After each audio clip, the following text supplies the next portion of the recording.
man who comes to a women's event to speak about pregnancy. Normal or not normal? The answer is yes. It's both normal and not normal.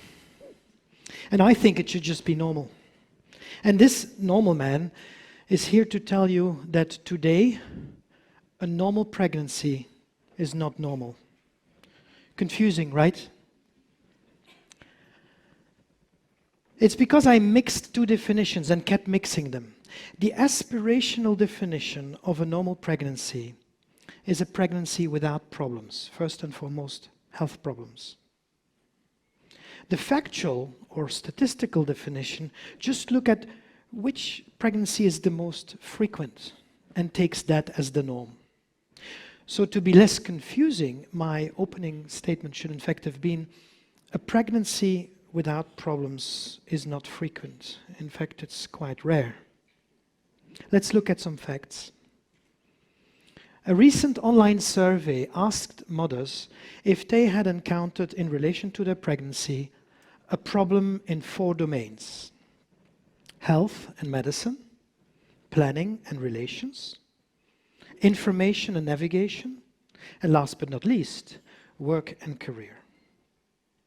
Over 3,000 women participated, and only 6% of those mothers, 6% said that they had not encountered a problem in those domains, which means almost everybody does. And so today, statistically speaking, a normal pregnancy is a pregnancy that encounters a problem or two, even though that is not the normality that we desire. I, for one, as a man, as a doctor, did not know the extent of the challenge in motherhood, that it was so high. So how do we move a norm, an idea, to a reality? Let me demonstrate that to you right here on stage, how it works. I'll take this chair to be the moral norm, what is desired. And I'll give her a name. She is Madame Should.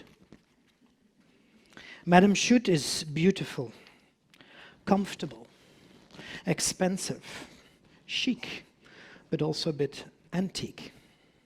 And I will play the woman. So the only way I can move the morals to reality is to pull them to me. So let me do that, show how it goes. As the facts on any norm, as we've heard before, move, in the beginning nothing happens. But as tension builds up, at a certain moment, the chair moves, and then suddenly it moves.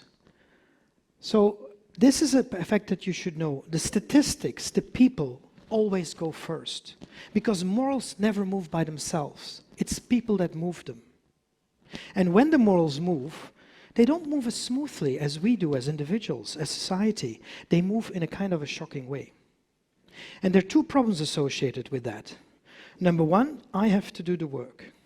I have to pull, I feel the attention, it's wearing me down. I already have a problem in pregnancy, and on top of it, I still have to fight the moral norm.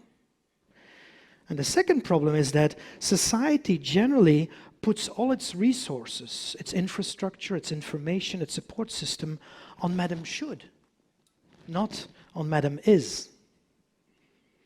So the question then becomes, why is there so much attention there and I only get tension, not attention?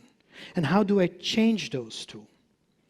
The answer became clear to me when recently I discovered yet another motherhood fact that I had previously not known about. I learned, including at university, that a woman's ability to conceive, so her fertility, dramatically drops after the age of 30, and certainly after 35. Who else has heard this? Almost everybody. And that explains why today this is a true concern, a tension, for millions of women, especially in our part of the world, where women sometimes want to wait a bit longer to start a family. But here's a fact. The study on which this concept is based was actually done in the 1700s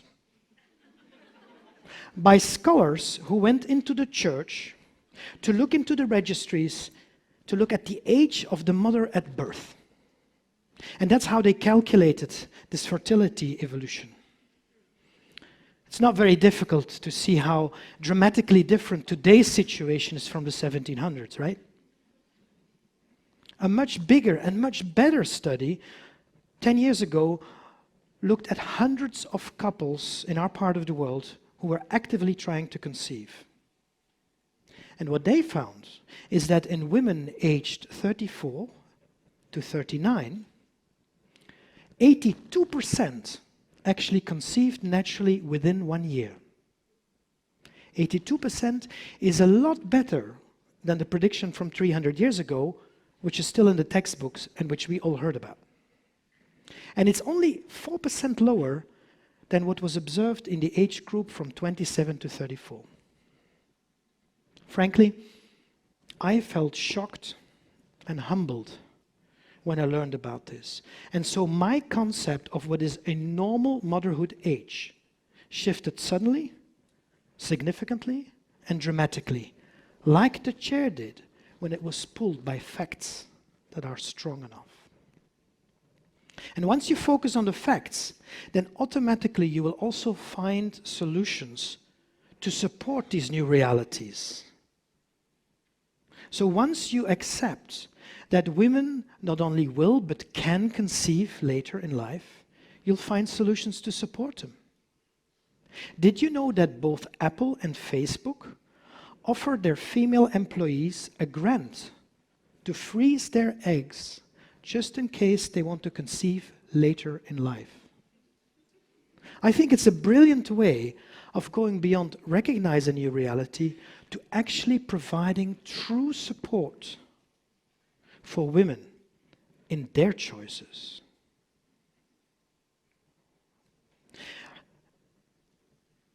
The question of this whole topic of age also made me realize that it's not that difficult, in fact, to change the tension into attention. Because, in fact, the only thing you need to do is a simple shift of focus. As long as I focus on the morals and continue to moralize women who happen to have a problem in pregnancy, I will fail them. But when I shift my own focus from the chair, from the moral, to the woman, to the reality, and face the facts, then it becomes very easy.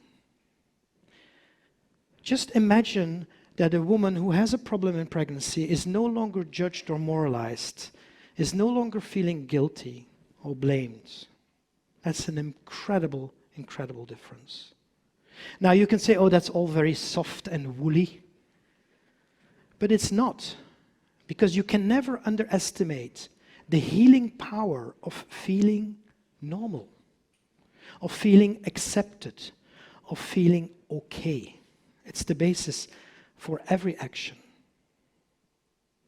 So imagine a future whereby for every pregnancy this is the case, that every pregnancy is accepted the way it is, an older mother, whatever.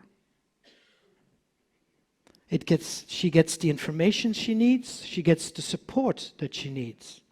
That for me is really a motherhood moonshot.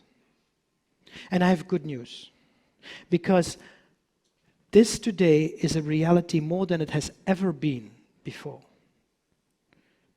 People, individuals and organizations are not waiting for a big global conference, although that may still help. They're just putting actions in place based on facts they learn. Just think about the two companies I mentioned. But even if you are not working at a company like that, or even if you don't have a specific idea, you can still help by changing your concept of what is normal in your own mind first, and then in the minds of those around you. I believe that it has never been possible to do that as much as it is today. Just think about the digital revolution around us, the social media revolution. Today we can learn more about pregnancy than we ever knew before. There are about 10 million babies born in the US and Europe every year. And it's estimated today that already 250,000 women who are pregnant in the United States enter some data about their pregnancy into their mobile phones, into an app every day. Every day. Just imagine how, if we could, with their proper consent, analyze a fraction of that, we would learn more and faster than any historical study, any planned study, or any current study can do. I believe that knowledge about the facts will trigger the action that is needed. And this is also where governments come in, because they can structure the data collection and the data sharing. And they can also put in place the new structures and support and information that women who face these problems really need at work, in relations, navigation, health. But above all, I believe in the power of the individual. Each one of us can change our definition of what we call normal by looking at the facts. And in doing so, we will change that tension that currently is given to women on top of their problem into attention for them and into active support. It's really about time that we change the story of motherhood, that we find the new modern definitions of what is normal in motherhood based on the facts. And each one of us has the individual power to contribute to that. Thank you.